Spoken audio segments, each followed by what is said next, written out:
நம்பர்ஸ்ல lucky numbers, unlucky நம்பர்ஸ்ன்னு இருக்கா? அப்படி எதுவுமே இல்ல. இது லக்கி, அது அன்லக்கி அப்படி எதுவுமே கிடையாது. ஆனா, அதான் சொல்றேனே, இப்போ நீங்க என்ன எல்லா ட்ரெஸ்ஸும் போடுறோம். எந்த ட்ரெஸ் எனக்கு கம்ஃபர்டபுளா இருக்கும்னா, என் உடலுக்கு ஏத்த மாரி நான் கஸ்டமைஸ் பண்ணிக்கிறது தான். அப்போ என்னுடைய ட்ரெஸ் எனக்கு தான் கம்ஃபர்ட்டா இருக்கும். இன்னொருத்தருக்கு பிடிக்காது. அன்கம்ஃபர்ட்டா இருக்க வாய்ப்பு இருக்கு. அப்போ உங்களுக்கு எந்த நம்பர்ன்றத நம்ம தெரிஞ்சுக்கிட்டு பயன்படுத்தணும் அவ்வளோதான். பொதுவான ஏஞ்சல் நம்பர்ஸ்ன்னு சொல்லுவாங்கல்ல, அதெல்லாம் இருக்கு பொதுவா.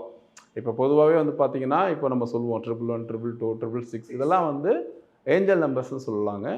இத நம்ம என்ன பண்றோம், நம்ம வந்து பார்த்தீங்கன்னா, வழிகாட்டுற எண்கள் நம்ம சொல்லுவோம் அத. ஸோ அந்த மாரி பொதுவான நம்பர்ஸ் உண்டு. நீங்க இப்போ போயிட்டே இருக்கீங்க, அதான் சொல்றேன்ல, நீங்க எனக்கு கால் பண்றீங்க, இந்த டைம வச்சு நீங்க எதுக்கு வந்தீங்கன்னு சொல்ல முடியும். நீங்க ட்ராவல் பண்றீங்க, எதிர்ல இருக்கிற கார் நம்பர் நீங்க பார்க்கும்போது, ஒரு கார் பார்க்குறீங்க, ஏதோ ஒரு நம்பர் பார்க்குறீங்க. அந்த நம்பர் உங்களுக்கு சொல்லும் நீங்க என்ன பண்ண போறீங்கன்னு. உங்க லைஃப் வந்து ரைட்டா போயிட்டு இருக்கா இல்லையான்னு சொல்றது சொல்லும். ஸோ அந்த நம்பர்ஸ் எல்லாமே இண்டிகேட் பண்ணும்.